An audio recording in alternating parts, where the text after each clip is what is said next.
तो भाई साहब Khesari Lal Yadav global music junction के बीच में जो एग्रीमेंट था उसके बीच का एक नया रास्ता निकल चुका है। जी हाँ भाई साहब, जैसे कि आप लोगों को स्क्रीन पे दिख रहा है खेसारी लाल यादव और ग्लोबल म्यूजिक जंक्शन के बीच में जो एग्रीमेंट का मैटर था उसको लगता है सॉर्ट आउट कर दिया गया है। भाई साहब कृष्णा बेदर्ती जी अपने फेसबुक पेज पे पोस्ट किया था कि अब जा रहे हैं दिल्ली, लेकिन उसने उन्होंने कुछ देर बाद ही पोस्ट किया कि अब सिर्फ धमाका ही धमाका होगा। इससे तो भाई साहब ये साफ साफ हमको समझ में आ रहा है कि लगता है कि ग्लोबल म्यूजिक और खेसारी लाल का जो एग्रीमेंट वाला मैटर था वो सॉर्ट आउट हो गया है और बहुत ही जल्दी खेसारी लाल यादव का नए नए गाने का एकदम धमाल होने वाला है। तो भाई साहब खेसारी लाल यादव के जितने भी फैंस है सबके लिए गुड न्यूज है और आप लोग इस वीडियो को शेयर कर दीजिए ताकि ये न्यूज सारे फैंस तक पहुंच जाए। हो सकता है भाई साहब खेसारी लाल यादव का नए नए गाने आप सबको इस वगैरह में सुनने को मिल जाए। वैसे तो खेसारी लाल यादव जब गाना नहीं गाते हैं तब भी वो अपना बवाल और अपना स्टारडम बरकरार रखे हैं।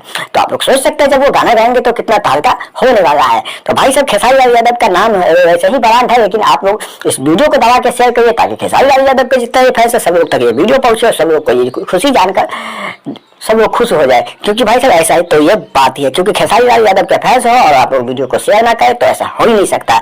तो भाई साहब खेसारी लाल यादव और ग्लोबल म्यूजिक का जो एग्रीमेंट का मैटर था वो हो गया सॉर्ट आउट। भाई साहब अभी खेसारी लाल यादव का नए नए गाने का धमाका होने वाला है। बहुत जल्द ही आप सबके बीच में नया नया गाना सुनने को मिलेगा। अगर आप लोगों को वीडियो अच्छा लगा तो हमारे चैनल को सब्सक्राइब कर दीजिए, वीडियो को